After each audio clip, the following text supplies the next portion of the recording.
I am Paulette O'Neal. I'm the principal at North Idaho Christian School. So for our internet, we did have Intermax when I started working here.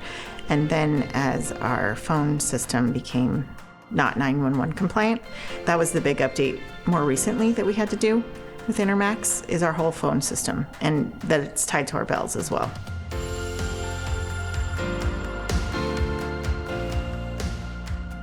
We had Intermax as internet, and then we had Landline, but that was no longer 911 compliant, and so we had to upgrade. When we would call 911, it wouldn't show specifically where we were.